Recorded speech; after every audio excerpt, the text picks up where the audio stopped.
Friends, welcome to our channel.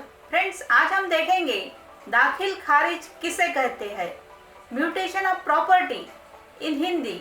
So friends, हमारा video अंत तक देखें, लाइक कमेंट शेयर कीजिए और सब्सक्राइब करना न भूलिए। तो चलिए, म्यूटेशन क्या है, what is mutation, how to apply for mutation of property and what does it cost. Mutation of property after death of owner if you are an heir, mutation if you have bought a property through a power of attorney। दाखिल खारिज किसे कहते हैं? एक बार जब आप एक अचल संपत्ति या उसका लेन देन पूरा कर लेते हैं और उसके बाद संपत्ति को अपने नाम पर पंजीकृत कर लेते हैं, तो आपके लिए यह जरूरी हो जाता है कि आप सरकारी रिकॉर्ड में संपत्ति का एक म्यूटेशन प्राप्त करें। इस पोस्ट में जानेंगे यह क्यों महत्वपूर्ण है। म्यूटेशन क्या है, दाखिल खारिज किसे कहते हैं। म्यूटेशन एक मौजूदा मालिक से नए मालिक के लिए स्वामित्व का हस्तांतरण है। जब संपत्ति को उपहार विलेख के द्वारा, विल के द्वारा, विरासत में या फिर विभाजन के माध्यम से स्थानांतरित किया जाता है या जब इसे बेचा जाता है, तब म्यूटेशन करना जरूरी होता है। इसलिए संपत्ति के उत्परिवर्तन के कारण नया मालिक भूमि राजस्व विभाग में अपने नाम पर संपत्ति रिकॉर्ड करता है। इस रिकॉर्ड के साथ सरकार सही मालिक से संपत्ति कर वसूलने में सक्षम हो जाती है। प्रलेखन प्रक्रिया और शुल्क एक राज्य से दूसरे राज्य में अलग अलग हो सकती है। हालांकि आमतौर पर इस प्रक्रिया में एक सादे कागज पर एक आवेदन करना शामिल होता है। साथ ही आवश्यक मूल्य के गैर न्यायिक स्टैम्प पेपर के साथ कुछ जानकारी होती है। इसे क्षेत्र के तहसीलदार को प्रस्तुत किया जाना है। संपत्ति के उत्परिवर्तन के लिए आवेदन कैसे करें और इसकी लागत क्या है, how to apply for mutation of property and what does it cost. Delhi या कोलकाता में संपत्ति के उत्परिवर्तन यानी म्यूटेशन के लिए आवश्यक दस्तावेज क्या है। जैसा कि मैंने आपको पहले बताया कि इस प्रक्रिया में आवश्यक दस्तावेज हर राज्य में अलग अलग है, लेकिन पूरे भारत में कुछ पेपर आपको इन 3 परिस्थितियों में संपत्ति के परिवर्तन के लिए फाइल करना होगा। यदि आपने एक संपत्ति खरीदी है, जिन दस्तावेजों को आपको संपत्ति के म्यूटेशन के लिए प्रस्तुत करने की जरूरत होती है, वो है बिक्री विलेख यानी कि सेल डीड, सेल डीड की कॉपी, संपत्ति के म्यूटेशन के लिए 3 रुपए के शुल्क की स्टैम्प के साथ एक आवेदन पत्र, 100 रुपए के स्टाम्प पेपर पर एक क्षतिपूर्ति बॉन्ड यानी कि इंडेमनिटी बॉन्ड, 10 रुपए के स्टाम्प पेपर पर एक हलफनामा और नवीनतम संपत्ति कर निकासी कागजात यानी कि latest property tax clearance papers. यदि आप वारिस है तो मालिक की मृत्यु के बाद संपत्ति का mutation, mutation of property after death of owner if you are an hair.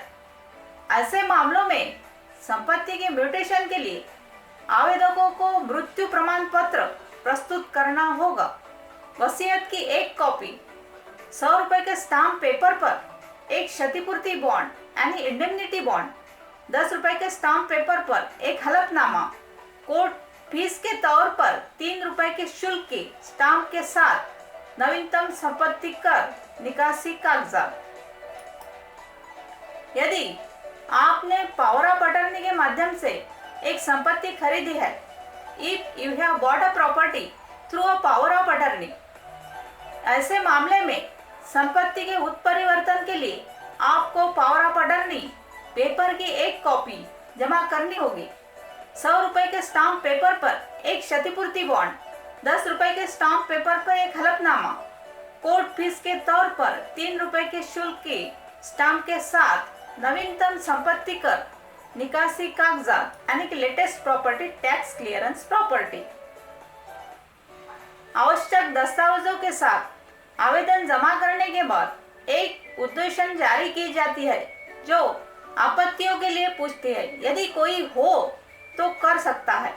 अंतिम तिथि निर्दिष्ट करने के लिए प्रस्तावित उत्परिवर्तन या म्यूटेशन आमतौर पर उद्घोषणा की तारीख से 15 दिन तक, जिसमें उत्परिवर्तन पर किसी भी आपत्ति पर विचार किया जाएगा। उसके बाद पटवारी एक निर्धारित प्रारूप में अपनी रिपोर्ट प्रस्तुत करता है। पार्टियों के बयान भी दर्ज किए जाते हैं।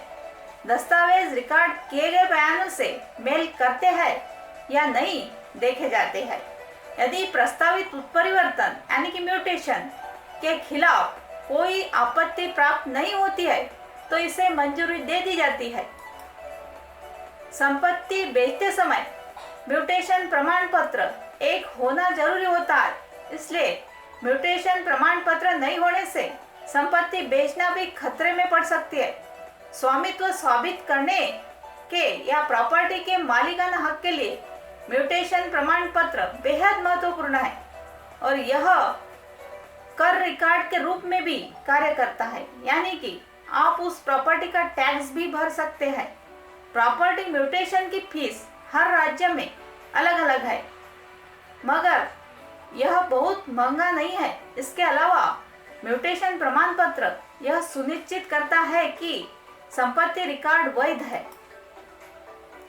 एक बार संपत्ति बेचने के बाद सभी आवश्यक दस्तावेज खरीदार को दिए जाते हैं, जैसे कि वैध रजिस्ट्री, एनओसी, बिक्री समझौता आदि। उसके बाद विक्रेता की भूमिका समाप्त हो जाती है। अब भूमिका उस खरीदार की आती है जिसे म्यूटेशन के लिए सभी कानूनी दस्तावेज जमा करने और प्रक्रिया का पालन करने की आवश्यकता है। म्यूटेशन के खिलाफ कोई आपत्ति प्राप्त होने पर मामला क्षेत्र के राजस्व सहायक को संदर्भित किया जाता है।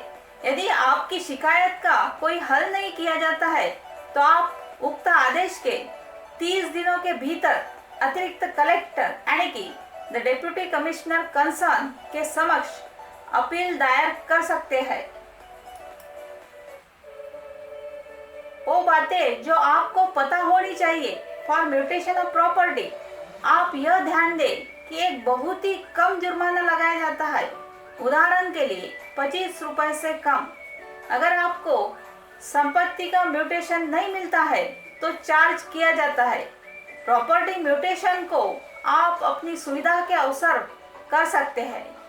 हालांकि यदि आप भविष्य में अपनी संपत्ति बेचने का फैसला करते हैं तो खरीदार निश्चित रूप से आपसे म्यूटेशन पेपर की डिमांड जरूर करेगा, पर अगर आपने प्रॉपर्टी को म्यूटेशन नहीं किया रखा है तो आपको प्रॉपर्टी को बेचने में दिक्कत आ सकती है।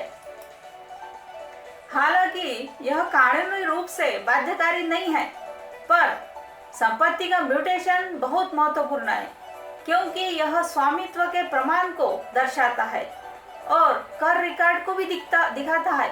संपत्ति उत्परिवर्तन शुल्क राज्य से अलग अलग होते हैं। संपत्ति का म्यूटेशन एक बार का कर्तव्य नहीं है। इन कागजात को समय समय पर अपडेट करने की आवश्यकता होती है। एक नियमित अपडेट यह सुनिश्चित करेगा कि आपके संपत्ति रिकॉर्ड साफ सुथरे रहे हैं। Thank you friends.